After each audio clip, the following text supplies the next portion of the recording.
-80 തണുപ്പും 200 മുതൽ 300 കിലോമീറ്റർ വരെ വേഗത്തിൽ വീശുന്ന കാറ്റും മനുഷ്യവാസം പൂർണ്ണമായിട്ടും അസാധ്യമായിട്ടുള്ള ഭൂമിയുടെ ദക്ഷിണ ധ്രുവം അഥവാ അന്റാർട്ടിക്ക കീഴടക്കാൻ ലോക ചരിത്രത്തിൽ തന്നെ രേഖപ്പെടുത്തിയ ഒരു അമേരിക്കൻ സൃഷ്ടിയായിരുന്നു ദ അന്റാർട്ടിക് സ്നോ ക്രൂസർ. 1940-കളിൽ അമേരിക്ക ഈ ഒരു പരീക്ഷണത്തിന് തയ്യാറാവുമ്പോൾ അതുവരെ പലരും നടത്തിയ ശ്രമങ്ങളിൽ വെറും 2 എണ്ണം മാത്രമായിരുന്നു ദക്ഷിണ ധ്രുവത്തിൽ എത്തിപ്പെട്ടത്.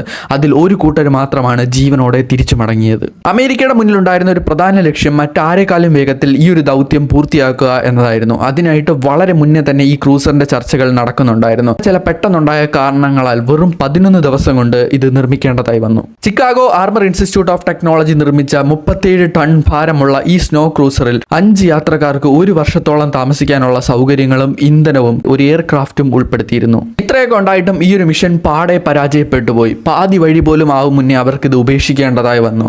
ഇന്നും അന്റാർട്ടിക്കയുടെ മഞ്ഞിനടിയിൽ ദ അന്റാർട്ടിക് സ്നോ ക്രൂസർ പുതഞ്ഞു കിടപ്പുണ്ട്.